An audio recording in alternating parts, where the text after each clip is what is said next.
ini biar lebih menarik nih, gua coba jadi netizen yang males ke dokter gigi dan gua minta pandangan dokter nih. Kan seru ya gitu ya. Lu kenapa nih males ke dokter gigi? Karena A, B, C, D, D. Ya kita tanya aja dokter giginya. Ini menurut dokter giginya gimana nih? Gua males ke dokter gigi karena bukan gue ya, maksudnya netizen. Males ke dokter gigi karena sakit. Nah, point of view dokter gimana tuh?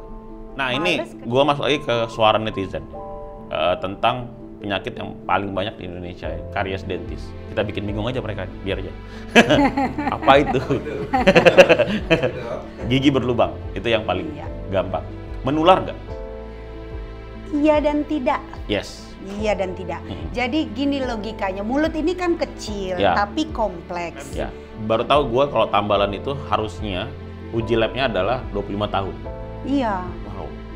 Jadi sebenarnya kalau dia dibuat di mulut yang ideal, yang bersih, yang tidak, anggaplah kita suka makan permen, tapi kita setelah makan permen kita berkumur. Jangan sikatan loh ya, beda ya, berkumur dengan sikatan, berkumur aja. Nah ini juga lagi rame nih di TikTok ini, Dok. Jadi gue ngadu aja terus gitu. Ngadu aja gue, nonton gue ini pinter-pinter. Nih TikTok itu lagi muncul tren yang kayak gini nih, dia pegang sikat gigi, terus pakai odol. Intinya jadi jualan odol lah. Affiliate nih. Jadi kalau lo mau klik keranjang kuning gitu. Jadi teman jualannya gini, matikan filter, terus dia sikat gigi, terus kumur-kumur, pernah nggak tuh? Ya kan, matikan masuk gigi, habis kumur-kumur, gigi langsung putih semuanya, literally putih, dan itu tuh laku banget. Begitu gua cek tuh udah ribuan orang tuh yang ngelihat. Bisnis kita nggak tahu nih bahannya apa. Apa yang lo lihat di episode kali ini itu menggunakan pendekatan mentalism, sebuah seni yang menggabungkan antara neuroscience, psychology, dan teknik yang sering dipakai oleh pesulap. Sehingga apapun yang lo lihat di episode kali ini tidak ada rekayasa, tidak ada setting, dan tidak ada orang yang dijanjikan agar efeknya berhasil. Semuanya murni cara kerja otak manusia. And this is Experiment.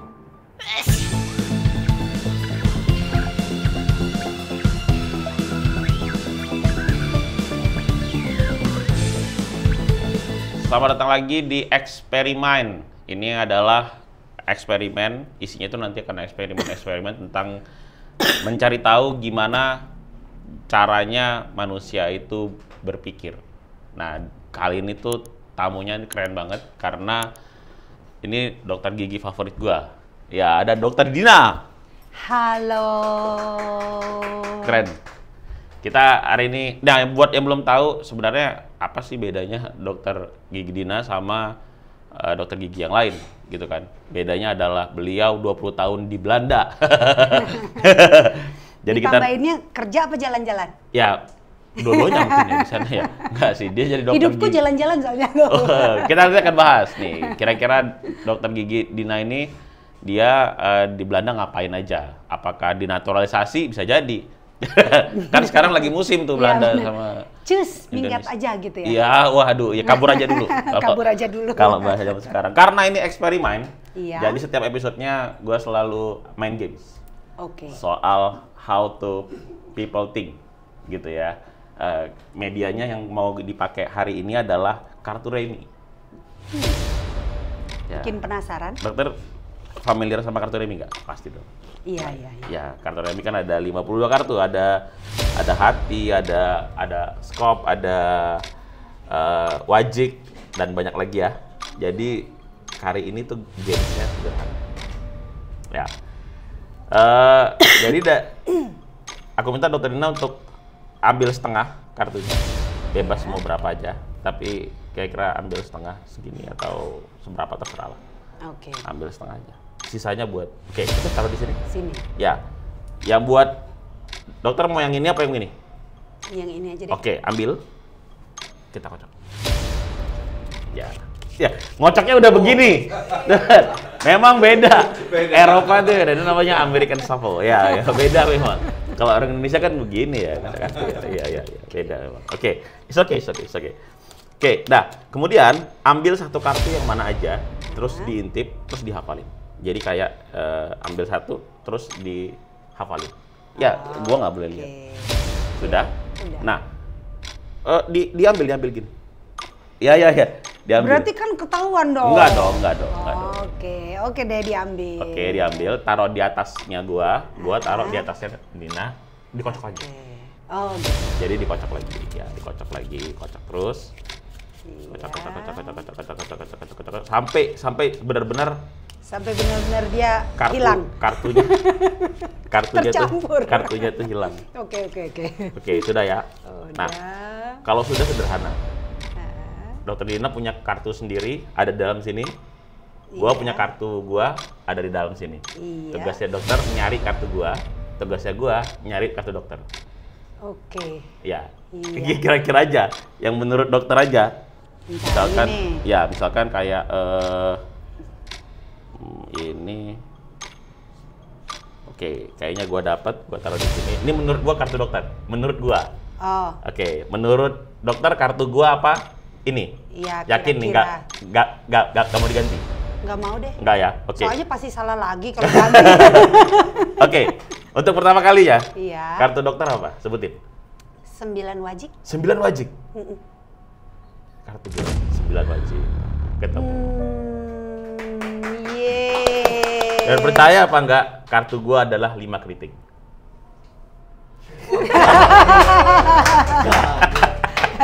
Coba cari nomornya di mana nih ya? Tepuk tangan dong buat dokter Dina.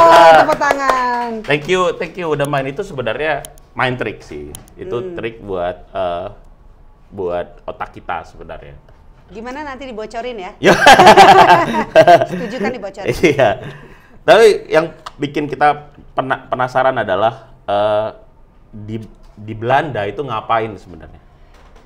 Sekolah mencari, kah? Atau mencari. Tapi akhirnya lulusan Belanda atau memang kita lulusan Indonesia? Enggak, lulusannya Indonesia dari Universitas Mahasaraswati Denpasar, Bali. Waduh. Bali loh. Bali ya, Bali. Keren banget. Jadi dulu sekolah di sini, dan kemudian kerjanya di Belanda.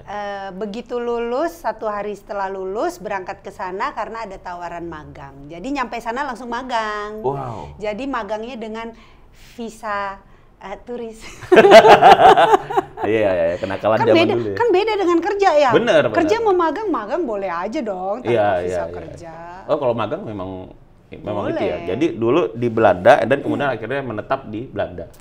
Setelah selesai magang, ngirim lamaran. Wah, itu perjuangan loh. Kalau ada orang ngeluh soal ngelamar, saya kirim lamaran 200 surat. Di Belanda? Iya. Even yang kena 5, coba. Dari 200 cuma 5 yang kena. Karena kita masih dipertanyakan pendidikannya. Oh iya kah? Barusan kenapa gua mau mempertanyakan itu, sebenarnya gua mau mengatakan begini, pendidikan Indonesia sebenarnya nggak keren-keren amat ya. Maksudnya sebenarnya bukan jelek-jelek amat ya. Karena buktinya bisa ada nih dokter yang bisa kerja di Belanda, ternyata malah itu jadi masalah ya. Jadi pada saat magang itulah dipertanyakan, emang kamu belajar apa? Gigi lah, tak bilang gigi sana sama gigi sini kan nggak ada bedanya. Iya benar. Terus dites dong. Ini ada pasien ini, coba bagaimana? Waduh, jadi kayak berasa ujian loh 3 bulan itu. Iya. Untungnya magangnya itu cuma 2 kali seminggu selama 3 bulan. Oke. Jadi masihlah bisa ngurut dada sambil nafas kalau merasa dihina. Jadi begitu ya. Tapi setelah itu akhirnya di training, diajarin, ya akhirnya dia bilang, oh ternyata sama ya pendidikannya gitu. Buntut-buntutnya waktu pas selesai itu dikasih surat pernyataan, dikasih amplop duit. Aduh. Baru pertama kali ya itu ngerasain ya. Dulu euro ya bayarannya. Iya, jadi saya ke sana itu persis pergantian antara gulden sama euro. Kan 2002 tuh. Iya. Jadi guldennya pas berubah jadi euro. Wah, asik. Dan itu akhirnya baru balik lagi ke Indonesia tahun? Saya balik dulu setelah magang, karena kan belum dapat kerjaan, cuma magang aja. I see. Jadi magangnya di RUN waktu itu. Yeah. Di RUN sama Dr. Van Cook. Terus balik, di Bali, abis itu dapat panggilan. Dapat panggilan, kesana lah sampai tahun 2020, Desember 2020. Oke. Dari Oktober 2002. Gila, dari 2002 ke 2020, berapa tahun? Iya, 18 18 tahun. Baru akhirnya jadi dokter di Indonesia. Ya. Tapi waktu di sana balik itu pas dapat panggilan kerja, syaratnya ada karena lulusan Asia hanya boleh kerja under supervision selama 2 tahun, baru bisa ikut ujian penyamaan di Utrecht. Iya. Memang gitu. ada, di sana juga ada ujian ada. penyelarasan. Iya. Ya, kami juga ada dulu. Ya. Jadi di Utrecht ujiannya. Itu yang ikut ada 1000 dokter gigi loh dari segala negara. Karena waktu itu kan dia lagi kekurangan dokter gigi. Oke, berarti ada ini. Memang ada chance lah, boleh dibilang keberuntungan aja. Iya. Keberuntungan. Faktor Siapa tahu mungkin dokter gigi Dina pernah ngerjain giginya oleh Romani ya, mungkin ya. Oleh Romani kan Utrecht dulu, ya. Iya.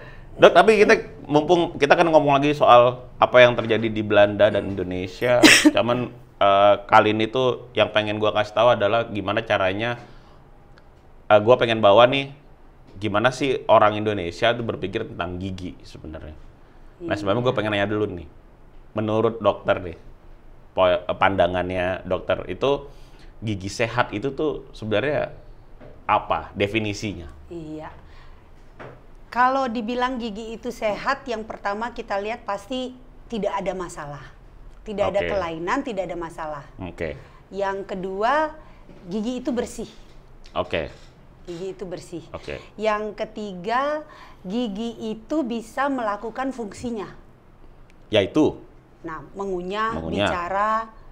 Ya. Iya kan? Yang keempat, tidak sakit. Sakit ini penting ya. Iya. Orang kan langsung lompat ke belakang nih. Ya. Tidak sakit berarti saya sehat gitu kan. Padahal kan ada kriteria lainnya yang lagi 3 ini belum dihitung nih. Bersih nggak? Kadang-kadang kotor juga nggak sakit kok. Tapi kan tidak sehat. Makanya kriteria yang sehat itu harus ada 4 ini. Karena nggak semua, misalkan nih gigi yang nggak bersih belum tentu sakit ya. Iya. Bisa jadi kalau udah parah baru sakit. Benar ya. Kemudian gigi yang bermasalah belum tentu sakit. Banyak tuh orang giginya udah pecah atau berlubang atau tinggal sisa akar, tanyain, emang sakit? Enggak juga, tapi kan sudah tidak sehat namanya. Jadi kriteria 4 ini nggak boleh dipisah-pisah. Kalau mau bilang gigi itu sehat, 4-4-nya ini harus ada. Asal salah satu hilang berarti nggak sehat kan. Wow, ini bagus loh. Ini bagus loh filosofinya. Berarti dari 4 faktor itu harus 4-4-nya ada. Baru boleh dibilang gigi itu sehat.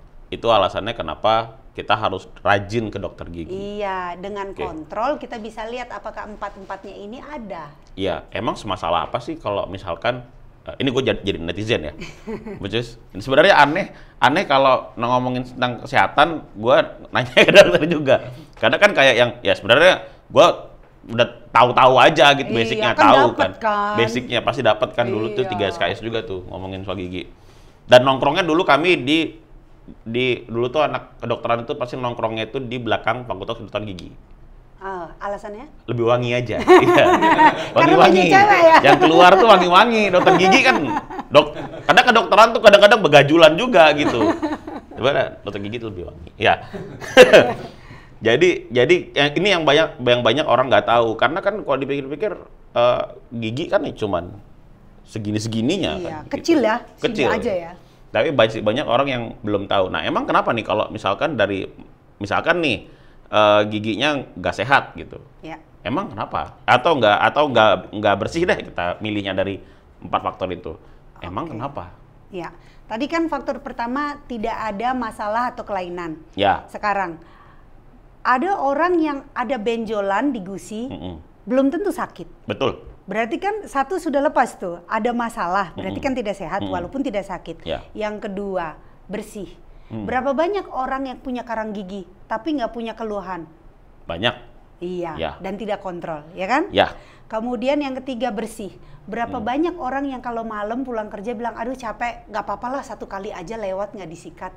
Padahal itu berarti tidur 6-8 jam. Berarti kan itu sampah 8 jam tuh di mulut. Berarti kan kriterianya lagi nggak komplit tuh. Ya. Terus sakit. Emang sudah pasti semua masalah itu sakit? Belum tentu kan? Oke.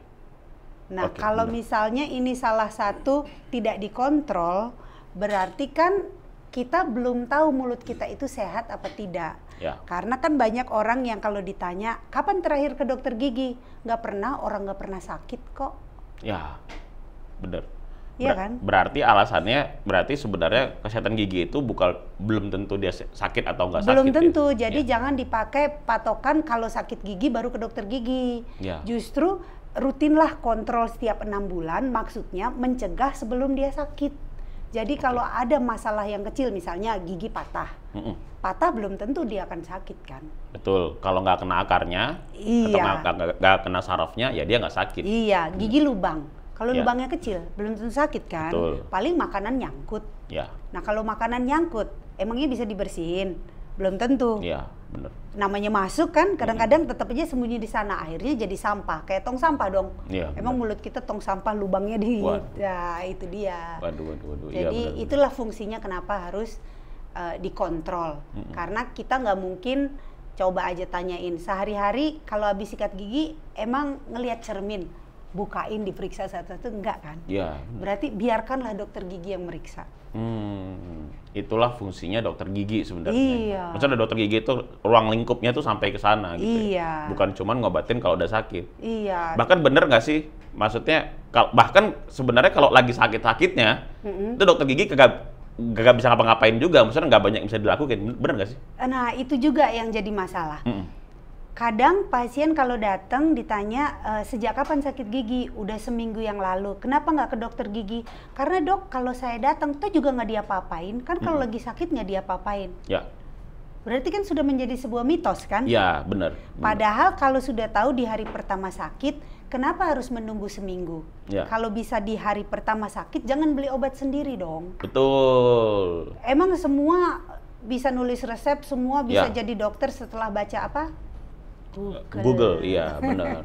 Karena nggak semua orang sakit itu karena, ya benar, karena jadi- penyebab sakitnya bermacam-macam. Iya, kan? beda-beda. Memang rasa Ya. sakitnya hilang, tapi kan tidak tepat obatnya. Betul. Obat yang diminum mungkin untuk penyakit yang lain, tapi karena menghilangkan rasa sakit, ya kelihatannya kayaknya wah bener nih, ampuh nih obatnya. Ya, Padahal benar. kan tidak begitu. Benar. Nah, jadi tidak selalu benar sih mitos itu bilang bahwa kalau lagi sakit nggak bisa diapa-apain, kan tergantung. Ya. Kita lihat dulu penyebabnya. Kalau misalnya penyebabnya sakitnya itu hanya karena lubangnya sudah mengenai saraf, kan bisa diobatin dengan dilakukan perawatan saluran akar. Bukannya Ya. kita nunggu sampai penyakit itu hilang. Karena kalau sakitnya kena saraf gigi, itu nggak akan hilang kalau nggak diapa-apain. Ya pasti harus sarafnya yang diambil. Wah, benar. Nah, Benar. kalau misalnya sakitnya itu karena ada pembengkakan, ya terang aja kita nggak mungkin cabut. Mungkin saja tidak perlu dicabut, tapi kita kasih antibiotik dulu. Nah, ini dia masalahnya. Semua orang beli antibiotik bebas. Ya. Kalau ditanya udah minum obat, udah beli antibiotik berapa biji? 10. Apa tuh mereknya disebutin. Iya. Terus obat penghilang rasa sakit, udah dok, udah saya minum juga. Wah hebat ya. Iya. Bisa Kalau udah premedikasi duluan lo. gitu ya. Kalau gitu nggak ada sekolah kedokteran lagi. Iya, nih, benar. semua jadi dokter. Dia nggak tahu ada antibiotik itu jenisnya tuh banyak, Iya, spektrumnya juga banyak. iya, macam-macam, nggak semua antibiotik untuk penyakit yang sama kan. Iya. Nah, ini biar lebih menarik nih, gua coba jadi netizen yang males ke dokter gigi, dan gua minta pandangan dokter nih. Kan seru ya, gitu ya. Lu kenapa nih males ke dokter gigi? Karena A, B, C, D, D. Nah, kita tanya aja dokter giginya. Ini menurut dokter giginya gimana nih? Gua males ke dokter gigi karena, bukan gua ya, maksudnya netizen. Males ke dokter gigi karena sakit. Nah, point of view dokter gimana tuh? Males ke dokter gigi. Takut karena sakit.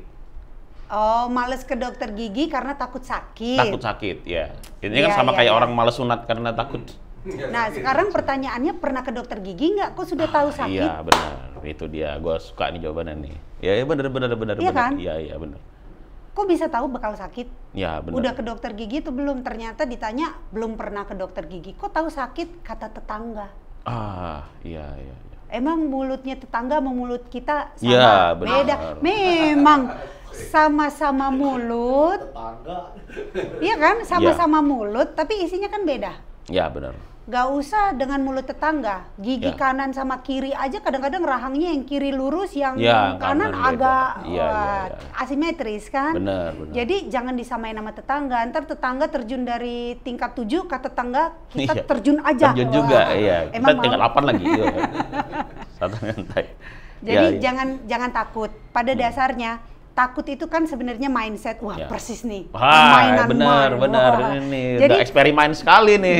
jadi mindset sih. Ya. Sakit itu kan karena kita yang mengatakan bakal sakit. Betul. Ya jangan dikatakan dulu dong, wong belum ketemu dokternya. Benar, dan kasusnya juga beda-beda Iya. kan. Iya. Kalau memang sakit gigi atau belum sakit gigi, datang aja ke dokternya, tunjukin, ceritakan keluhannya kita apa. Ya. Kita ke dokter gigi itu mau apa? Betul. Mau ngilangin rasa sakit Ya. atau cuma konsultasi atau cuma cek? Kan nggak perlu takut kan, orang ngobrol kok takut. Ya. Nah setelah ngobrol baru ada persetujuan kan, boleh nggak lihat di mulut? Jawabannya apa coba? Apa tuh? Malu dok, soalnya belum sikatan. Terus lu ngapain ke dokter gigi? Ya, benar. Benar. Jadi benar. ya setelah ada persetujuan, oke kita lihat giginya. Ngelihat aja itu kan nggak sakit sebenarnya. Oke. Setelah dilihat pasti dokternya akan bilang ya kan, Mm-mm. oh yang saya lihat di mulut itu ini. Kemudian baru ditanyakan, oh terapinya bisa ini. Nah nanti kan tinggal bilang kalau memang perawatannya itu akan menimbulkan rasa sakit, pasti ada dong antisipasinya. Ya. Ya tanyakan sama dokternya apakah perlu dibius, Ya. atau kan hanya perlu dihibur. Ya. Oh iya kan? Main sulap? Iya, kadang-kadang dulu bisa pernah dihibur begitu. loh, sakitnya Iya, hilang. benar. Misalnya nih, pasien belum diapa-apain, baru mangap, kita pegang alat begini, sakit. Ya. Karena kan kepalanya yang bilang sakit. Benar. Terus baru angkat suction, berisik kan tuh. Ya. Sakit. Ya. Padahal ngangkat suction, Iya. berarti mindset aja. Ya. Nah, kalau memang takut karena suara, biasakan ke dokter gigi bawa headset. Oh, emang itu Iya. ada anjurannya? Itu ada anjurannya. Jadi kalau orang takut karena suaranya, bikin kita kalau misalnya datang ke tempat yang creepy, terus soundnya mendukung, pasti kita bilang, aduh, ada bawaan nih. Iya, benar. Sama kalau ke dokter gigi juga gitu, karena dengar suara mesinnya aja kita itu terangsang untuk menjadi takut. Kita di-trigger untuk menjadi takut. Nah, untuk meredam itu antisipasi untuk mengecilkan suara itu dengan musik. Ya. Jadi bawa aja itu ke dokter gigi. Kemudian kalau takut karena bornya, tanyakan apakah boleh dibius. Oke. Dengan begitu kan sakitnya berkurang. Yang penting kalau ke dokter gigi itu jangan kalau sudah sakit parah, pasti treatmentnya itu macam-macam. Ya. Perawatannya itu jadi kompleks dan akhirnya memang benar-benar jadi mengerikan karena buka mulutnya lama, terus lihat jarumnya lewat-lewat mata gini sebelum masuk mulut kan kelewatan tuh. Ya, Jadi karena- membayangkan, aduh panjang sekali ya. Karena orang jadi ngebayangin kan. Iya. Ini jarum ini gitu. Iya. Iya. Jadi jangan membayangkan yang tidak-tidak, jangan terlambat ke dokternya, kemudian persiapkan aja mental. Misalnya setelah tahu akan diapakan, tanya sama dokternya, bisa langsungkah? Atau boleh saya besok saja datang? Ya. Jadi kalau memang besok mau datang supaya sakitnya agak kurang, minum aja 1 jam sebelum perjanjian paracetamol misalnya. Iya. Obat-obat anti nyeri lah ya. Iya, obat anti Anti nyeri nyeri nonsteroid. diminum 1 jam sebelumnya. Nanti kan begitu kita mau terapi sudah menekan hormon prostaglandin kan. Betul. Jadi hormon sakit itu jadinya udah lebih sakitnya jadi lebih berkurang. Nah, ini sih menarik ya karena pertama yang orang belum tahu adalah kasusnya tuh beda-beda. Iya. Jadi belum tentu juga gigi lo bakal dicabut, belum tentu Iya, juga karena belum kasusnya tentu. juga beda-beda. Makanya konsultasi itu paling penting. Yang kedua, setiap tindakan itu kan butuh persetujuan. Iya. Bener ya? Betul. Jadi belum tentu juga lo bakal dicabut gitu maksudnya. Iya. Karena memang mesti persetujuan lo dulu. Nih, kitanya siap dulu Iya. pasiennya gitu. Kalau pasien mau baru dilakukan, kalau enggak ya udah enggak kan gitu. Oke. Tapi kan sudah ngobrol. Bener. Nah ini gua masuk lagi ke suara netizen tentang penyakit yang paling banyak di Indonesia, ya, karies dentis. Kita bikin bingung aja mereka, biar aja. Apa itu? Gigi berlubang, itu yang paling Iya. gampang. Menular nggak? Iya dan tidak. Yes. Iya dan tidak. Jadi gini logikanya, mulut ini kan kecil Ya. tapi kompleks. Ya. Kalau kepengen tidak ada lubang berarti disuruh berhenti makan. Ya. Kalau kita bilang, wah berhenti aja makan permen, nyatanya ada orang yang anti makan permen supaya giginya bagus, tetap aja berlubang. Berarti ada banyak faktor yang nggak bisa dilepas-lepas. Semua makanan, mau nasi, mau sayur, mau buah, ya bisa menyebabkan karies dong, bisa menyebabkan gigi berlubang. Kalau nggak disikat malamnya. Jadi pada dasarnya semua yang masuk ke dalam makanan itu adalah penyebab gigi berlubang. Jika pada malam hari semua yang menempel itu tidak dihilangkan saat kita sikat gigi. Nah, kenapa dibilang menular antara iya dan tidak? Bukan menular seperti virus dia. Bukan berarti menular seperti virus. Menularnya itu begini prinsipnya. Pada saat ada gigi berlubang, dia kan akan ditambal tuh. Namanya sebuah tambalan, bisa nggak dia dibikin benar-benar sehalus kalau dia gigi asli? Pasti akan ada gap kan? Ada cekungan atau gap lah yang sangat-sangat kecil ukurannya yang kita nggak lihat. Tapi bakteri sama plak ya jauh juga lebih kecil. Nah, kalau misalnya sudah ada tambalan, kebersihan mulut kita tidak dijaga, kemudian plak atau sisa makanan menempel di celah atau gap tadi. Nah, berarti di sana akan bersarang bakteri kan? Sisa makanan tadi akan menjadi asam. Berarti ruang di dalam mulut itu asam. Sedangkan email bagian terkeras dari gigi, tetapi dia sangat mudah cedera oleh asam. Berarti kan akan tertrigger tuh gigi sebelahnya karena lingkungannya asam, akhirnya dia menjadi terkikis, ikut deh dia berlubang. Jadi kesana larinya. Kenapa dibilang menularnya? Bukan menular seperti virus, tetapi karena lingkungan. Itu sebabnya kalau sudah tahu ada tambalan, rutinlah kontrol ke dokter gigi supaya tahu gapnya itu tidak ada kebocoran. Tambalan itu tetap bagus, kemudian karang giginya bisa dihilangkan. Nah, kalau suasana mulut itu ideal, nggak akan ada yang namanya penularan atau gigi lain yang berlubang. Dan juga tambalan itu kalau dibuat di laboratorium kan situasinya ideal. Dia bertahan 20-25 tahun loh. Jadi kalau ada orang yang tambalannya copot atau berlubang lagi atau rusak, patah, jangan langsung bilang, dokternya nggak bagus nih. Terus? Yang ada harusnya bilang, gue udah sikat gigi belum? Kan dikit-dikit yang disalahkan kambing putih, bukan kambing hitam. Soalnya dibilang, dokternya nih yang bodoh, pindah dokter aja. Ya percuma, pindah dokter percuma kalau mulutnya tidak dijaga kebersihannya. Ini keren sih, baru tahu gue kalau tambalan itu harusnya uji labnya adalah 25 tahun. Wow. Jadi sebenarnya kalau dia dibuat di mulut yang ideal, yang bersih, yang tidak, anggaplah kita suka makan permen, tapi kita setelah makan permen kita berkumur. Jangan sikatan loh ya, beda ya, berkumur dengan sikatan, berkumur aja. Berarti gula-gula yang menempel itu minimal berkurang kan? Berarti gigi kita yang ada tambalannya itu tidak terkontaminasi oleh gula dan asam. Itu yang akan ideal seperti laboratorium. Ini hal yang paling sering gue dapetin di banyak orang ketika orang kena karies, terus yaudahlah gue diamin aja. Gue dengar dari orang-orang kalau ada nih anti nyerinya, karena mungkin dokter-dokter sering pakai itu gitu. Misalkan kayak golongan asam levonamat misalkan, atau non steroid lainnya gitu, anti inflamasi non steroid lainnya. Terus ya udahlah, memang kan kalau minum itu ya sakitnya hilang, tapi kan masalahnya nggak kelar sampai di situ. Akhirnya dibiarin sampai habis tuh giginya. Nah, apa yang hal terburuk yang bisa terjadi kalau seandainya karies ini kita diamin, gigi berlubang ini kita diamin? Apa yang masalah yang paling sering terjadi? Sebenarnya gigi berlubang kelihatan sederhana sekali ya. Orang bilang cuma lubang aja, dibiarin. Lagian udah nggak sakit. Proses karies itu sampai sakit atau gigi berlubang sampai sakit itu panjang banget. Pertama dia cuma lubangnya di email kecil. Kemudian email itu kayak crownnya ya, mahkotanya yang bagian luar dari bagian gigi luarnya, itu email.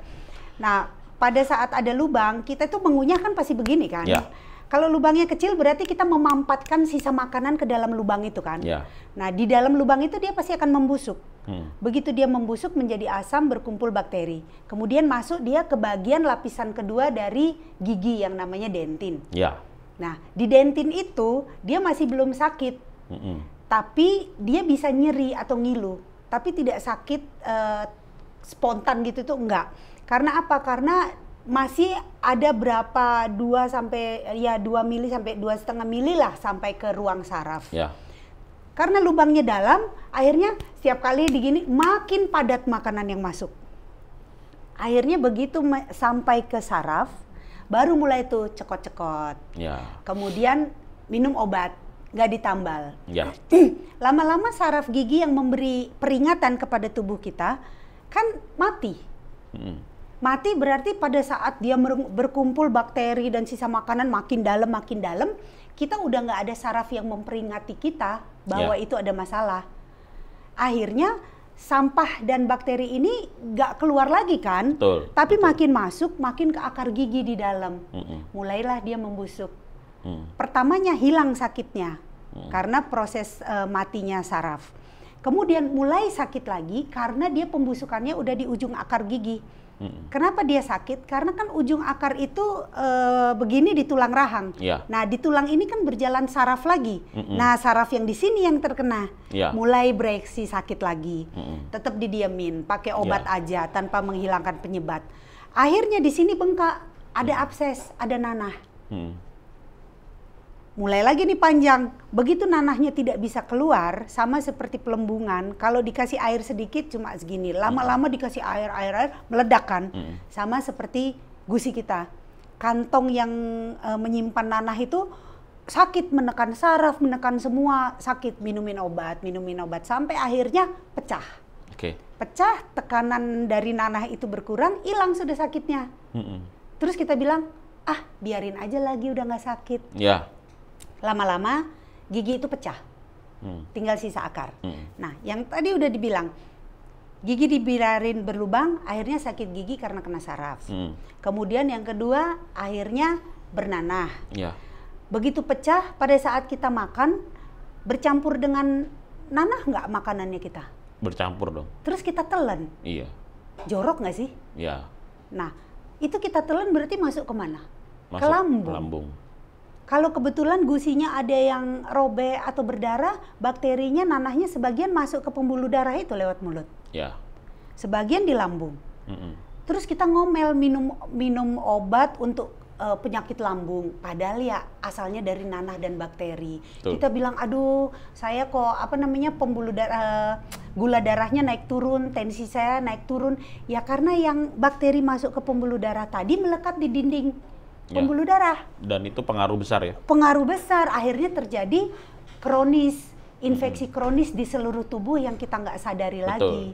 Nah, akibat lain, karena adanya sisa akar tadi, yang akhirnya nanah ini makin, bakteri yang tersembunyi, ada bekas sisa, anggaplah sel epitel yang tersisa di antara kumpulan nanah itu. Dia membentuk kista. Kalau kista ini dibiarkan karena nggak sakit, akhirnya membesar apa yang terjadi? Tulangnya teresorpsi, tulangnya habis. Panjang jadi rentetannya kemana-mana. Nanah yang beredar itu bisa menyebabkan gula darah naik turun karena dia mengganggu kerja insulin kan. Kemudian yang melekat di dinding pembuluh darah menyebabkan tekanan darah menjadi tinggi karena sempit. Terus bakteri yang menjalar sampai ke paru-paru, kita jadi gangguan paru-paru. Kemudian kalau bakteri itu berjalan lagi sampai masuk ke jantung, terus nempel di katup, bisa jadi dia jadi gangguan jantung atau endokarditis. Nah banyak kan, jadi banyak banget sebenarnya hanya gara-gara gigi berlubang loh ya. Ini rentetannya kemana-mana dia. Bener. Jadi yang perlu kita tahu bahwa bisa jadi gastritis lo itu munculnya dari gigi berlubang. Bener ya? Betul. Karena maksudnya gastritis itu adalah radang lambung. Jadi bisa jadi radang lambung lo itu berangkatnya dari gigi yang berlubang. Sinusitis juga katanya bisa ya, itu juga berangkatnya dari gigi yang berlubang. Makanya dulu pas koas di THT itu gue inget banget. Jadi setiap ada sinusitis, dokternya nyuruh langsung konsul gigi gitu. Lihat sinusitis, begitu hasil ronsen wah ini sinusnya ada nih gitu. Terus langsung dia konsultasi ke dokter gigi. Iya. Pertama kali bingung apa hubungannya? Kenapa lo naruh ke gigi? Ternyata panjang juga ya sampai ke sana. Iya, panjang urusannya. Oke, kalau udah sampai di titik itu nih. Iya. Terus nonton podcast Dokter Mutan nih, sadar, oh iya, kayak gua harus ke dokter gigi nih sekarang.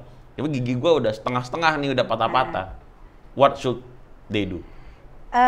Pada dasarnya memang terlambat adalah terlambat. Tapi kan lebih baik terlambat daripada Nggak sama sekali Iya. tidak. Oke. Dan namanya masalah, setiap masalah pasti punya solusi. Ya. Kalau nggak ada solusi berarti cari masalah kan? Ya, betul. Nah, itu dia. Benar. Jadi yang penting datang dulu. Datang dulu ke dokter gigi, konsultasikan, lihat kondisi mulut itu, apa yang bisa diselamatkan, diselamatkan. Oke. Apa yang tidak bisa diselamatkan, dibuang lalu digantikan. Oke. Menggantikan itu juga pasti ada option dari yang murah sampai yang mahal.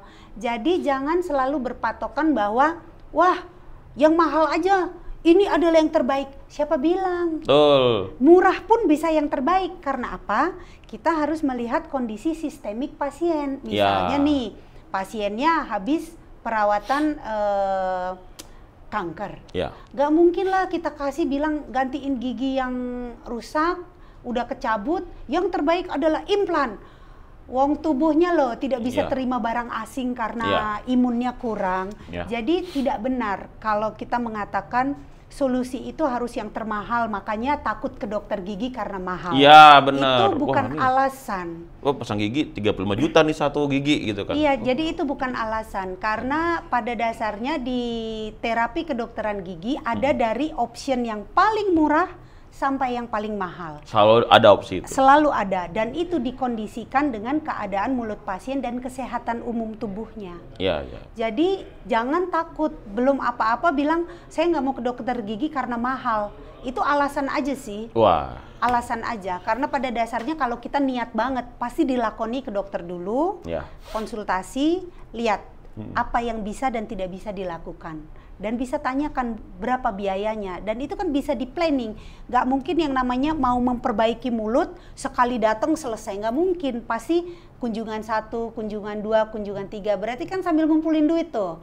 Apalagi zaman sekarang banyak tuh yang kredit untuk perawatan mulut ada kan sekarang. Benar. Saya nggak sebutin ya namanya, kecuali di reklamekan. Ya, kecuali ada di sini. Dan lo ada di sini bisa kita undang lagi nanti. Buruan tuh yang buka perusahaan untuk kredit gigi, silakan. Bisa ini masuk ke sini, nanti Dokter Dina kita undang lagi untuk menjelaskan itu doang. Iya, tapi ini menarik banget sih. Jadi sebenarnya nggak ada kata terlambat ya, walaupun kayak gitu. Untuk mencegah penyakit-penyakit berentetan selanjutnya, kita harus itu bisa lebih datang. Terlambat namanya. Betul. Ini lebih terlambat. Nah, ini juga pertanyaan banyak yang terjadi di lingkungan. Apa yang pernah nggak mengalami kasus pasiennya itu tuh keluar dari tukang gigi? Oh iya, itu lucu banget. Ini banyak kan soalnya. Alasannya pengen murah. Tapi kan kita tahu tadi kalau nyata opsinya banyak sebenarnya. Ya, murah itu ternyata jatuhnya mahal loh. Ya benar, jatuhnya mahal. Yang murah itu ternyata jatuhnya mahal. Ceritanya gini, pasien ini datang, terus bilang, dok saya sakit gigi, ininya bengkak. Dia bilang, udah bengkak berapa hari? Baru kemarin dok. Loh kenapa? Tiba-tiba. Karena apa? Habis tambalan. Tambal di mana? Diem aja. Aku bilang, ya sudah kalau gitu, duduk aja dulu. Begitu dibuka, kayaknya nggak pernah lihat bahan ini deh. Terus tak tanya, bilang aja deh, ini nambal di mana? Tambal sendiri. Wow, hebat loh orang-orang sekarang, tambal sendiri. Aku tanya, kok bisa? Iya, karena ada di online. Kalau Anda takut, tidak perlu ke dokter gigi lagi, cukup tambal sendiri, ini bahannya. Wow. Hebat tuh, hebat. Saya sampai bingung, hebatnya sampai pipinya bengkak. Iya. Jadi bahan itu direndam air panas, menjadi lembek kan? Berarti bahan seperti itu apa coba kategorinya? Plastik kan? Iya. Nah, plastik itu ditekan di lubangnya, diratakan dengan tangan. Wow, kita dokter gigi kalau mau menambal aja harus ngebor dulu. Bukannya kita kurang kerjaan, lubang kecil dibikin besar, bukan itu. Kita ngebor, maksudnya menghilangkan semua jaringan yang busuk. Oke. Setelah jaringan yang busuk itu hilang, sisa makanan hilang, lubang itu kita sterilisasi. Setelah dia steril, baru ditambal. Jadi tidak ada bakteri atau sisa makanan yang terperangkap. Oke. Bayangin, kalau nambal sendiri. Iya. Memang lubangnya tertutup, tapi itu bakteri sama sisa makanan yang membusuk terperangkap di bawahnya. Yes. Ya gimana pipinya nggak bengkak. Yes. Nah itu jadi, dia bilang murah, akhirnya jadi mahal. Iya. Yang sebenarnya takut, jadi super ketakutan. Iya. Takut sakit, takut bayar. Harusnya ini tuh jadi apa ya? Jadi sederhana, kok jadi malah jadi nggak sederhana. Jadi kompleks. Bayangin kalau dia takut ke dokter gigi, bengkaknya ini tidak teratasi, dia tunggu 1 hari, 2 hari, beli obat sendiri, terus nanahnya makin banyak turun kemari. Iya. Itu kan masuknya ke jantung dan paru-paru. Betul. Apa nggak mati itu? Iya. Kan banyak orang yang matinya itu ya gara-gara nanahnya kemana-mana. Tapi karena dia terakhir berkunjung ke dokter gigi, dokter giginya yang dikambing hitamkan, dibilang gara-gara habis berkunjung ke sana makanya menyebar. Apa hubungannya? Betul. Padahal itu kan karena keterlambatan. Betul. Nah, ada lagi nih yang pasang kawat gigi. Ini dia. Ini menarik. Ini banyak soalnya nih. Banyak Lucunya, ini. ada satu dong, Iya. datang. Yang paling lucu nih, dia beli kawat giginya di online. Datang ke dokter gigi, konsul dong tentang kawat. Begitu kita sudah mulutnya berbusa, ngobrol panjang. Abis itu dia keluarin dong kawat giginya, taruh di meja. Dok, bisa nggak ini aja yang dipasangin? Wow. Dia mendekte, dokter. Tolong Gokil. pasangin, kan jadi bingung ya. Iya, Ini iya, kawat apaan? Apakah dia akan berkarat kalau ketelen? Itu kan bahaya ya. Benar. Kemudian ini produk dari mana? Iya. Kemudian kita masang, apakah dia sesuai dengan aturan? Kan Iya. kawat gigi itu ada ukurannya. Menggerakkannya itu berapa besar kekuatannya? Benar. Saya cuma bisa senyum-senyum dong. Saya cuma bilang, kalau mau masang sendiri, pinggirin aja risikonya. Saya sampaikan risikonya. Orangnya bilang, ya sudah dok, kalau gitu nggak jadi. Ke tukang gigi dong. Waduh. Kenapa saya tahu? Karena 6 bulan kemudian datang pasien yang sama minta dibuka. Terus saya bilang, kenapa nggak kembali aja ke tempat orang yang masang? Orangnya sudah nggak ada. Orangnya udah nggak ada, ya sekali pasang duit pindah tempat dong, pindah tempat. Gokil. Dia minta dibuka karena giginya goyang semua. Wow. Goyang semua karena masangnya salah. Kan memasang, namanya pergerakan gigi ya, ini gigi, ini akar. Kita nggak mungkin gerakin gigi itu begini, berarti patah dong dari akarnya. Iya. Berarti kalau bergerak dia begini, kalau pasangnya di sini dia begini atau begini. Tergantung ujung mana dipasang, sepertiga dari permukaan, di tengah, atau di sini, tergantung apa yang mau digerakkan. Terus arahnya kemana, kan begitu. Ini main tempel aja, jadi kawat yang kawat gigi yang harusnya di sini sepertiganya, ini di sini di akar.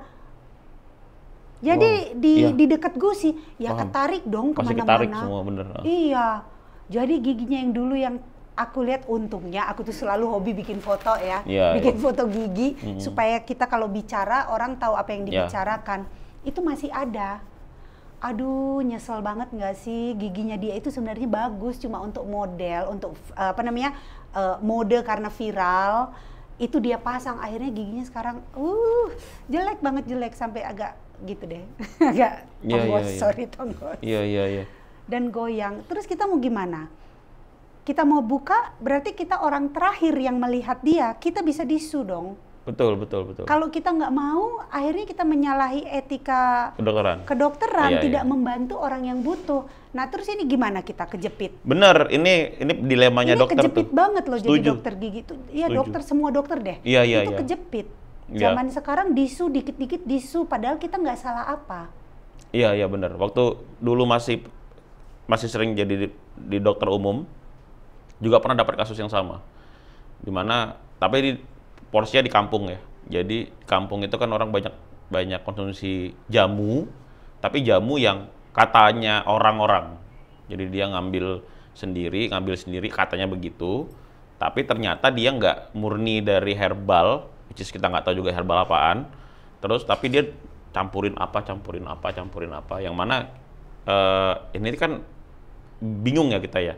Nah, terus lama-kelamaan kita udah bilang bahwa jangan, udah pakai obat yang jelas aja. Iya. Kita juga bukan berarti mau ngasih kimia-kimia mulu, tapi maksudnya ini tuh jelas ada uji klinisnya nih, sama efek sampingnya jelas nih.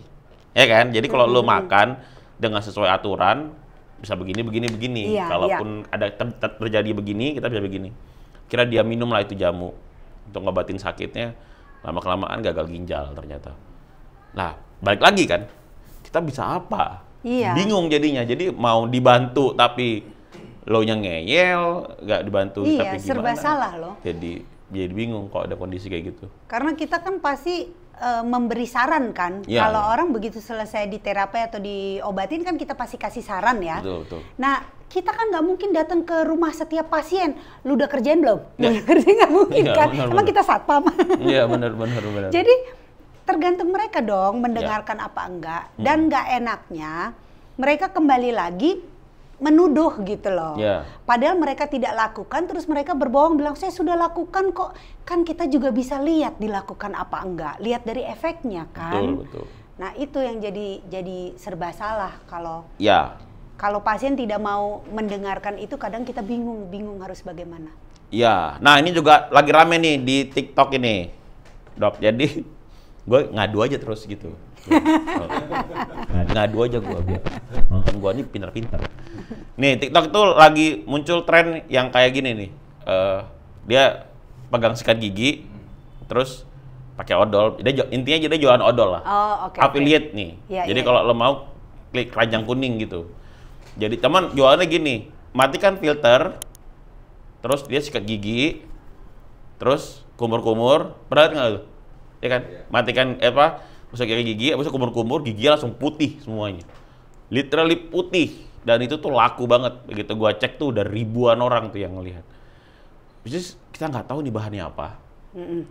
Cuman mungkin karena artis sekarang gigi udah putih-putih ya kan. Tapi kan artis kan beda ya treatmentnya ya, ke dokter gigi yang bener yang ngabisin ratusan juta ya gitu. Nah ini gimana ini memutihkan gigi ini tuh pernah ada masalah kan? Sebenarnya kan ini bukan fenomena zaman sekarang kan. Iya. Dari dulu kan udah banyak kan yang apalah gua nggak tahu ya, sih namanya yang pemutih bleaching gigi atau gimana gitu yang dijual murah-murahan di pasaran. Ini sebenarnya ada masalahnya nggak sih buat gigi kita nanti? Iya. Jadi untuk memutihkan gigi itu kan pasti menggunakan kimia peroksid kan? Oke. Iya. Tapi itu kan ada kadarnya, berapa persen kandungan peroksidnya itu? Iya.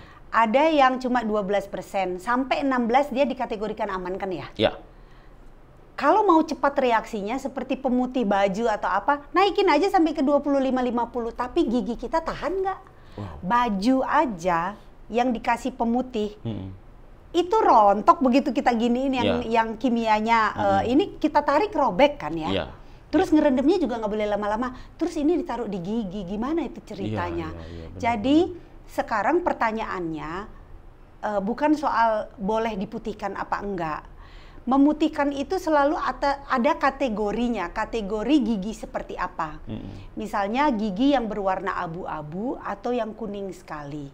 Tapi tidak yang karena misalnya dia itu berwarna karena demineralisasi. Jadi ada masa pertumbuhan pembentukan email itu dia mengalami kelainan.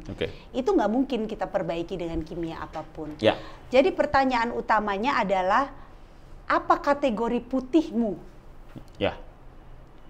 Sekarang kalau saya lihat gigi saya, orang bilang wah giginya putih. Saya ambil color guide, saya iniin, gigi saya itu nggak A1 loh warnanya, A3. Berarti kan masih ada 2 atau 3 di atasnya kan? Iya. Ada B juga, ada yang lainnya. Kenapa kita bisa kategorikan putih? Karena kan kita punya mindset dulu. Kamu maksud putih apa? Putih tembok, putih porselen, putih apa ini? Tembok ini di belakang buat saya putih, buat orang lain broken white gitu loh. Apa nih agak krem. terus ada yang bilang putihnya seling banget, ada yang putihnya agak samar. Harus itu dulu yang ditentukan, definisi putihnya. Karena kalau saya bilang sama pasien ini sudah putih, lah pasiennya menganggap itu ungu, gimana coba? Kan susah. Jadi harus disamakan dulu persepsinya, putih apa. Setelah putihnya kita tahu, kita lihat set guide-nya. Kalau di guide ini ternyata dia putih kok sebenarnya. Tapi karena kulitnya pucat, iya nggak putih, kelihatan kuning. Jadi kan sebenarnya sesuatu itu terlihat warna aslinya begitu di-compare kan.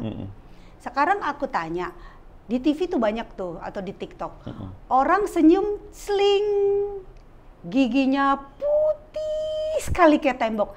Cakep nggak sih? Iya, aneh malah. Aneh kan? Iya. Berarti kita kalau mau cari warna kan kita sesuaikan. Iya. Jadi obat yang dipakai itu kan bisa aplikasi 1 kali, 2 kali, 3 kali, maksimal 4 kan? Kalau kita sudah lihat, oh ini sudah naik nih perubahan warna, ya udah dihentikan. Nggak sampai maksimal kita pakai sampai 4 kali. Ya. Nah itu yang pertama. Jadi tentukan dulu definisi putihnya. Kemudian seberapa putih yang akan hasilnya dicapai. Baru pengaplikasiannya itu kita lihat obatnya ini seberapa keras. Jangan mau hasil cepat yang akhirnya efeknya ada gigi ngilu. Lah terus kalau punya gigi putih tapi nggak bisa makan, nggak bisa minum, ngapain? Bukannya punya gigi buat makan sama minum.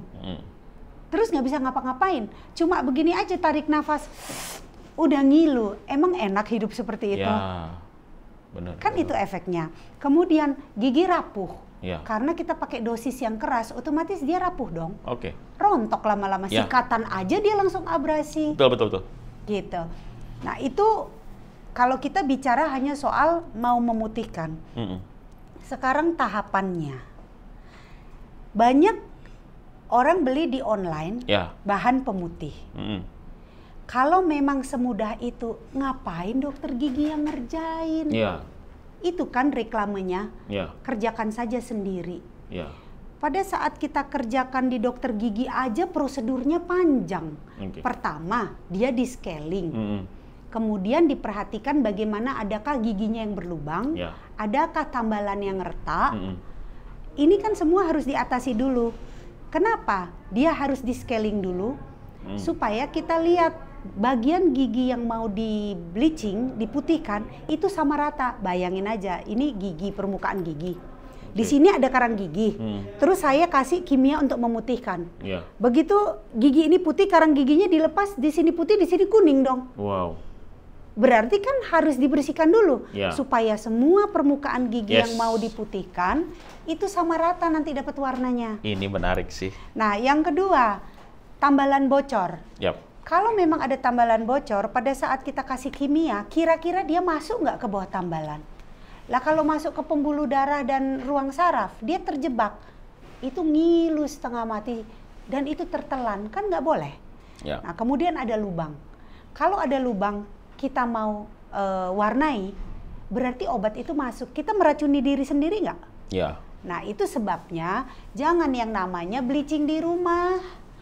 Kalaupun bleaching di rumah karena sudah ke dokter gigi dulu, lalu dokter gigi bilang Anda mau di bleaching di sini atau yang tipe untuk di rumah. Kalau yang di dokter gigi biasanya lebih keras obatnya. Kalau yang dibawa ke rumah kandungan obatnya itu lebih rendah, tidak mengiritasi gusi. Nah dokternya udah bersihin, udah cek semua, baru dibekali ke rumah. Di rumah baru di bleaching. Itu prosedurnya kalau mau di rumah. Bukannya beli di online lalu dibersihin. Jangan. Tapi ini gue mau nanya nih, Dok. Ini kan orang kita ya, orang kita lah ya, yang mungkin lihat TikTok langsung, wah ini oke nih, gue beli gitu. Di Belanda tuh ada begitu nggak sih?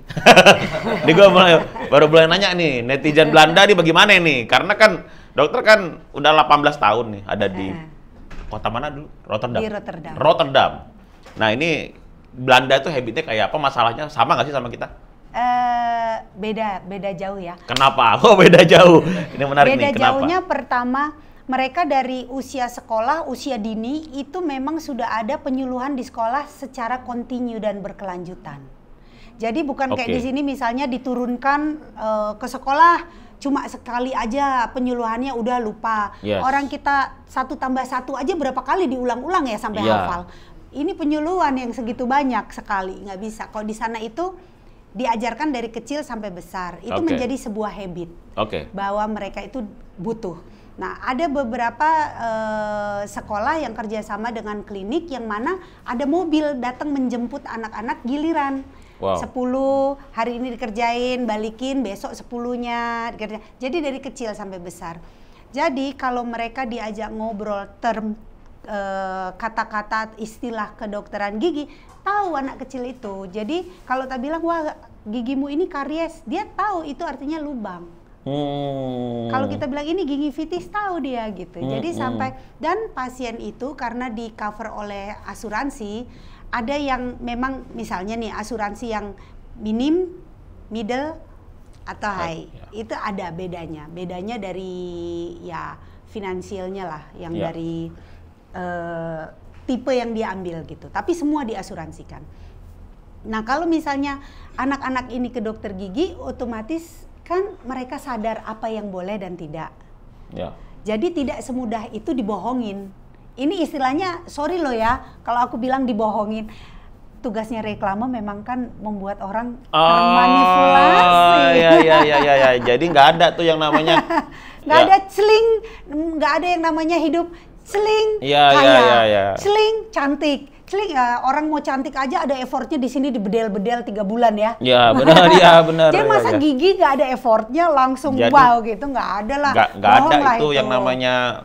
Semua itu ada effortnya, pasti ada effortnya. Kalau enggak, bohong banget kan. Nah, jadi mereka itu karena tahu tentang kesehatan, udah ada edukasinya, mereka tidak semudah itu untuk dikibulin. Ya benar. Nah, kalau mereka mau melakukan atau karena tertarik, biasanya mereka saat kontrol ke dokter gigi, mereka bertanya, dok saya lihat ini nih, menurut dokter boleh nggak pakai? Kita bilang, oh dapat dari mana? Ini ada import nih, tahulah negara mana ya? Ya benar. Nah, itu nanti kita tanyakan dulu. Kalau memang yang sesuai dengan aturan yang diberlakukan negara, itu boleh. Tapi kita harus jelas. Kalau enggak kita bilang maaf ya, saya nggak pernah tahu produk itu, saya nggak berani ambil risiko. Mereka nggak akan nyoba-nyoba gitu. Terus main dokter-dokteran juga enggak. Tambahlah sendiri, itu kan main dokter-dokteran ya. Kalau memang semua bisa begitu, wah bangsa Indonesia semua akan menjadi dokter. Belajarnya tinggal baca 5 menit gitu kan. Tingkat pendidikan itu memang pengaruh. Jadi di sana itu bisalah diatasi. Nggak tahu zaman sekarang ya, karena sekarang saya udah 5 tahun di Jakarta kan. Jadi tidak tahu perkembangan. Yang pasti waktu saya di sana tidak seperti itu. Kemudian kalau dibilang mereka percaya begitu saja, tidak. Yang kedua, karena mereka memang sudah punya dokter gigi dari mereka lahir sampai gede di dokter yang sama. Wih, entah. Ya, berarti dokternya itu selalu sama. Selalu sama. Dari mulai lahir sampai dewasa. Jadi pasien itu hanya pindah dokter gigi, 2 aturannya. Dia sudah tidak bisa bekerja sama lagi dengan dokternya karena konflik. Itu ada surat perjanjian bahwa saya tidak kemari lagi, menghormati dokternya. Dokternya juga melepaskan dia dengan memberikan semua data dia dari dulu ada di klinik itu untuk dibawa ke dokter lain. Bentar, gua potong dulu, dok. Berarti itu pun diatur pemerintah? Iya. Jadi semua itu memang, jadi harga itu semua sama. Jadi ada kodenya. Bentar, berarti harga kita berobat, bentar dulu, ini pelan-pelan nih. Pertama, dokter gigi pun diatur pemerintah? Iya, jadi gini. Waktu 2002 saya di sana itu kan sudah computerized ya. Jadi computerized semua data pasien yang terlink juga ke dokter umum. Jadi juga dengan asuransi. Jadi kita tinggal klik, itu tinggal langsung ke asuransi. Nggak ada di link ke pasien. Nggak ada. Di link itu semua diatur. Nah, di sana ada kode yang ditetapkan oleh asuransi, persatuan dokter, sama kabinet. Jadi kode itu yang membedakan harga mahal. Misalnya, saya klinik kecil. Jadi saya tidak perlu menggunakan kode penggunaan ruangan. Jadi saya cuma misalnya kode kontrol 10 euro, scaling 25 euro. Kemudian ini kode di jumlah nanti keluar di sini itu langsung ke asuransi. Jadi nggak ada namanya penipuan gitu. Oke. Karena kan ini data akurat. Oke. Ya. Nah, kalau misalnya ini klinik besar, berarti kan dia punya kewajiban pemeliharaannya lebih besar. Betul. Kemudian orang yang digaji juga lebih banyak. Ya. Yang harusnya kodenya sama ini, dia boleh nambahkan satu kode penggunaan ruangan. Itu yang membedakan. Tapi secara terapi itu diatur semua. Jadi 1 kali dalam setahun itu akan ada penentuan harga yang ditentukan oleh asuransi, ikatan dokternya, kemudian penyedia bahan-bahan kedokteran gigi, karena kan dia harus tahu inflasi dan deflasinya. Kemudian kabinet. Nanti tanggal 1 Juli keluar itu peraturannya harga. Sudah naik jadi kita nggak perlu ganti-ganti karena di computerize itu kita kan udah bayar ke sistem softwarenya. Itu mereka yang mengganti. Jadi kita itu sudah langsung dengan itu datanya update. Ini menarik, berarti adalah setiap warga negara itu sudah diatur ke dokter gigi siapa. Iya, bener dong. Karena begini. Di dalam satu kompleks itu kan ada dokter umumnya, ada dokter satu gigi, kabupaten lah ya. Boleh prakteknya di mana aja gitu, tapi si pasien selalu akan ke dokter yang sama. Kenapa? Karena mereka dari kecil sudah diajarin kan, seperti tadi saya bilang, mereka sadar kesehatan. Karena dia tahu bila dia pindah-pindah dokter, berarti kan hubungan antara dokter dan pasien itu tidak terjalin. Perubahan dari kesehatan mulut itu juga tidak kita ketahui. Walaupun ada recordnya, tapi kan bisa aja hari ini dia datang kok gusinya bagus, besoknya datang lagi merah. Aku sebagai orang yang menangani bisa langsung, loh kamu ada masalah apa? Kamu stres. Kenapa kok tiba-tiba berubah? Padahal di daftar record kamu, medis record kamu yang dari dokter umum dan dari sini, kamu nggak ada pakai obat, nggak ada apa, umur kamu juga belum ada perubahan hormon. Kenapa ini? Kita karena ada hubungan yang kita bisa langsung mengetahui itu sebabnya pasien pun akan selalu ke dokter yang sama. Kecuali dia misalnya pindah rumah, kan kejauhan. Dia kan pasti akan lapor ke Gemeentehuis, kelurahan kayak gitulah, RT RW. Dia akan lapor bahwa dia pindah. Nah itu biasanya kita data-data kita kirimkan ke dokter yang menggantikan. Jarang ada yang namanya data kita kasih ke pasien, pasien bawa. Itu namanya ngeribetin. Kita lewat komputer aja. Kayak negara mana itu? Jadi dari komputer aja klik pindah ke dokter siapa, itu data semua ke sana. Wow, gitu. ya. Jadi memang dibuat seperti itu maksudnya supaya semua orang dapat teratanya. Dan tidak ada yang namanya dokter boleh kerjasama dengan pabrik obat. Karena kita nggak pernah yang namanya dikit-dikit nulis resep itu nggak ada. Nggak ada ya? Karena kita dianggap kalau ada kerjasama dengan obat, itu kita akan meracuni pasien karena sebanyak mungkin ngeluarin obat kan? Kalau misalnya contoh nih antibiotik, dikit-dikit antibiotik. Udah gitu pasiennya bilang, saya nggak akan sembuh dok tanpa antibiotik. Waduh, kita harus bilang apa dokternya nih? Sedangkan di sana ada kriterianya, kalau dia pas lagi bakterinya aktif, baru diberikan antibiotik, atau dia itu pasien yang memang imunnya lemah, atau jantung, atau pakai palsu, misalnya pinggul palsu, lutut atau apa. Itu kan harus ada yang namanya proteksi. Baru kita tulis antibiotik. Benar. Tapi kalau dia sudah nanahnya pecah atau sudah kita lihat bermata, ya nggak boleh kasih antibiotik. Itu diatur, dan karena linknya langsung ke apotik. Nah ini linknya juga udah nyambung nih. Nyambung ya? Karena ke apotik akan mempertanyakan, loh ini dokter kok sering banget kasih obat. Kita akan datang kontrolernya. Bener. Kenapa ini? Ini baru yang namanya. Jadi bener itu. Karena kan makanya terjadi resistensi besar-besaran di negara kita tercinta ini kan gara-gara pemakaian antibiotiknya semua beli sendiri. Ya, sampai amoxicillin tuh kita udah nggak diproduksi lagi karena resisten untuk orang Indonesia loh. Bahaya loh itu sebenarnya. Mereka semua ini yang kan datang ke klinik bilang, saya sudah minum antibiotik kok dok, sekarang boleh dicabut. Datang bilang saya boleh dicabut, saya belum lihat giginya. Iya benar. Bener, canggih sih canggih. Nah, kami kan dokter kan bekerja di salah satu negara yang luas ya, maksudnya itu mindednya ya, itu tuh luas banget gitu. Nah, berarti sering nggak sih menanganin, bukan sering sih mungkin, ada nggak sih aturannya bagi orang-orang yang terkena HIV? Kan kalau di Eropa kan apalagi Belanda ya, itu kan luas banget nih, maksudnya dari kebebasan, kebebasannya, wanita-wanita, pria-pria, bener balik, free segalanya. Bener kan itu di Eropa kan kayak final lagi gede-gedenya gitu ya. Mungkin dari dulu mungkin udah ada gitu. Nah, itu gimana nih seorang dokter gigi itu menangani pasien-pasien dengan HIV itu gimana? Apakah beda nggak di Indonesia sama di sana gitu? Gini sih, yang pertama kita itu waktu pas baru masuk sana ya, kita kan selalu sering setiap 3 bulan itu evaluasi, evaluasi kasus, ngobrol antar ini. Itu peraturan pertama begitu masuk klinik adalah semua pasien adalah berpenyakit. Itu aturan pertama. Jangan pernah melihat pasien ini sehat, pasien itu setengah sehat, yang itu penyakit menular, itu nggak boleh. Semua pasien yang datang ke klinik harus kita anggap sebagai pasien yang membawa penyakit dan menular.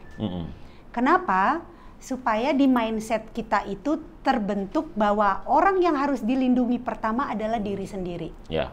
Jika semua karyawan klinik melindungi diri sendiri, kira-kira akan ada penyebaran nggak? Jadi itu prinsipnya dulu.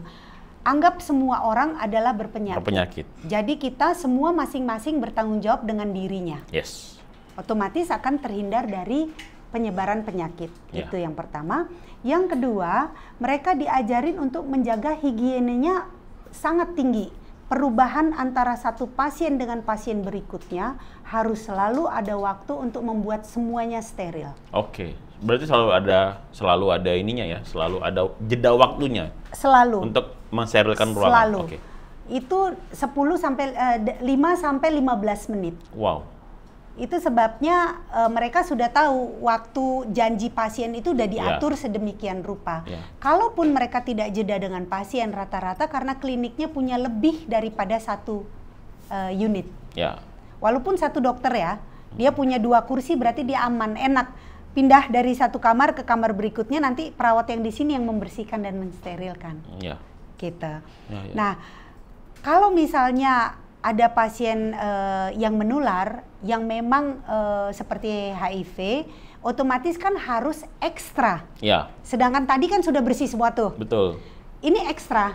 Ekstranya itu bagaimana? Ditempatkan di agenda sebagai pasien terakhir atau beberapa yang terakhir. Jadi penanganan khusus ya? Penanganannya khusus. Jadi kita sudah tahu bahwa setelah itu kamar ini tidak boleh digunakan beberapa jam.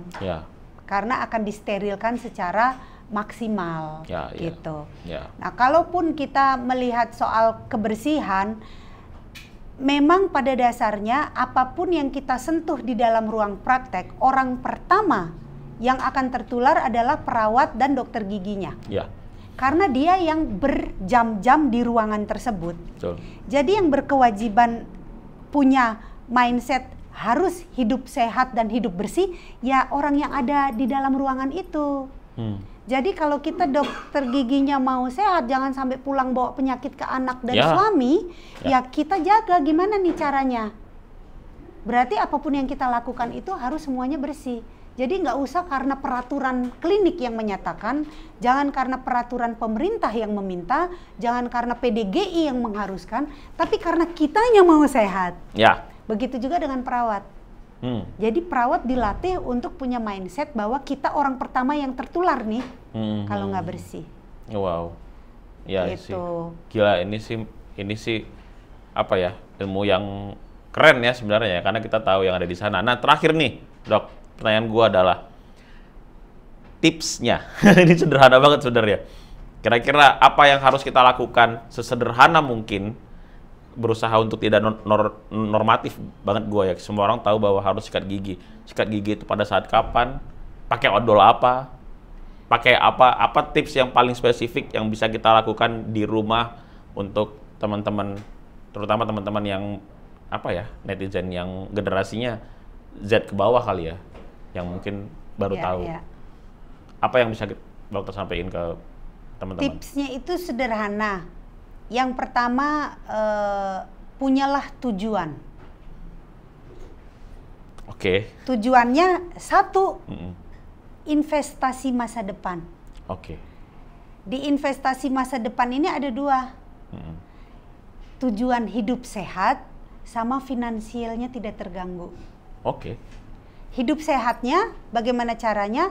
Disiplin memeriksakan gigi preventif sebelum ada masalah.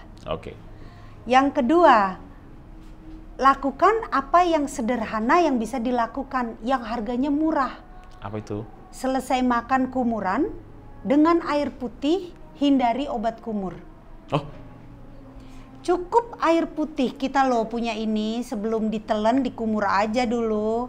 Habis itu baru ditelan. Berarti makanannya sama apapun yang menempel di gigi berkurang. Oke. Ya. Kemudian sikat gigi. Kalau pagi hari tidak sikat gigi, paling mulut bau, nggak enak ngobrol sama orang, nggak pede, akhirnya sikatan. Bagaimana dengan malam hari? Kan nggak ngobrol, cuma tidur. Justru karena tidur itulah makanya wajib gosok gigi. Oke. Kenapa? Karena pada saat kita tidur mulut itu kering. Kalau mulut itu kering berarti bakteri dan jamur mudah tumbuhnya. Makanan yang di dalam mulut pun cepat busuknya. Itu sebabnya sebelum tidur wajib, nggak ada kata ngantuk, nggak ada kata capek, nggak ada kata apapun excuse-nya, nggak ada. Harus sikat gigi. Minimal 2 menit. Itu tips paling murah, gampang, cuma modalnya disiplin. Modal disiplin aja. 2 menit. Ya, 2 menit. Hindari obat kumur. Pemilihan sikatnya. Jangan keras. Karena kalau keras namanya gusi kesikat ya robek. Email disikat ya habis terkikis. Jadi cukup cari yang lembut. Atau medium. Jangan ditekan, cukup disentuhkan. Ini gigi, ini gusi. Jangan cuma gigi, gusi juga, jadi taruh di antaranya. Karena karang gigi terutama nempelnya di daerah gusi sini kan. Jadi sikat itu cukup ditempelkan antara gusi dan gigi, lalu disikat dengan gentle. Jangan ditekan. Dengan lembut ya maksudnya ya. Dengan gentle lembut. ntar kan laki-laki lo pikirnya. Terus enggak dengan Lalu lembut. pemilihan odolnya. Odol itu ada. Kan ada yang bilang gua mesti bau jasmine, ada ya gitu ya. Atau ada yang rasa-rasa. Jadi odol itu ada yang fungsinya untuk melindungi email berfluorida dan ada yang melindungi gusi.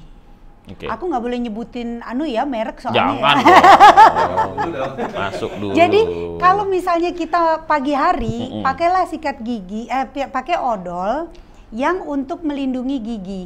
Jadi dia tidak menjadi sensitif. Jadi karena kita makan, ada panas, ada dingin, jadi email kan harus terlindungi ya. Jadi gunakan itu. Malam gunakan odol yang memang untuk recovery gusi. Gitu. Jadi 2 odol yang berbeda ini bagus. Hindari odol untuk pemutih. Memang 1 kali 2 kali kelihatan putih, tapi yang benar kalau mau putih asal gigi itu bersih, pasti putih kok kelihatan. Benar kan? Benar. Apapun yang bersih pasti kelihatan, yang bersih banget pasti kelihatan putih. Kalau kurang putih pakai aja lipstik yang warnanya jreng, nah giginya jadi putih. Iya benar. Jadi apapun yang bersih itu putih. Jadi hindari pasta gigi dengan whitening. Karena sekali 2 kali dia memutihkan, lama-lama akhirnya terkikis. Yang ada warna itu jadi kuning. Kenapa kuning? Karena dentin itu warnanya cenderung kuning. Lapisan di bawah email itu cenderung kuning. Oke. Jadi ya itu aja tips yang paling gampang. Nah, mengenai finansial tadi. Kenapa? Kan tadi udah dibilang di depan, dokter gigi itu mahal. Kalau mengobati. Tapi dokter gigi itu sangat murah kalau cuma scaling. Berarti kalau kita setiap 6 bulan atau setiap 3 bulan datang ke dokter gigi, kerjanya cuma scaling, nggak pernah ada lubang, semuanya nggak ada infeksi, semua bagus. Berarti murah nggak? Oh iya, murah. Berarti investasi masa depannya, jangka panjang, duit tabungannya nggak habis dong buat bayar dokter. Bayangin, kalau kita tidak menjaga kesehatan, gigi ompong, akhirnya nggak bisa makan. Harga implan berapa coba satu gigi? 30 juta. Iya. Terus berapa gigi yang diganti? Iya. Uang tabungan hasil kerja kita dari muda sampai tua, akhirnya habis yang harusnya buat pensiun, kita pakai buat bayar dokter gigi. Kita mah seneng aja dokter giginya. Iya, benar. Terus ngapain kita yang dikasih? Kalau bisa itu dijadikan untuk investasi masing-masing orang. Iya. Benar. Nice. Ini gua suka deh. Ini masukan yang sangat make sense ya buat kita semua ya. Terima kasih banyak Dokter Dina. Terima kasih. Terima kasih banyak. Tidak terasa kita sudah sejam. Sudah sejam ya? Ngobrol. Cepat sekali. jadi nggak berasa karena menarik sih karena ini hal-hal yang kita semua tuh pengen tahu, kita semua tuh harusnya aware. Tapi kita semua tuh nggak aware mungkin karena ada beberapa yang belum tahu. Tapi mudah-mudahan dari nonton di sini kita semua tahu. Terima kasih banyak sekali lagi buat Dokter Dina. Semoga nanti mungkin Instagramnya bisa kali ya kita taruh di sini ya. Oh, iya, jadi kalau ada yang mau konsultasi, nanya-nanya, mau langsung datang ke prakteknya, mau scaling juga boleh. Kita letakin di sini atau nanti gua taruh di deskripsi. Kita ketemu lagi minggu depan dengan tamu-tamu yang lebih keren lagi. This is Dr. Frano speaking, mutatis mutandis.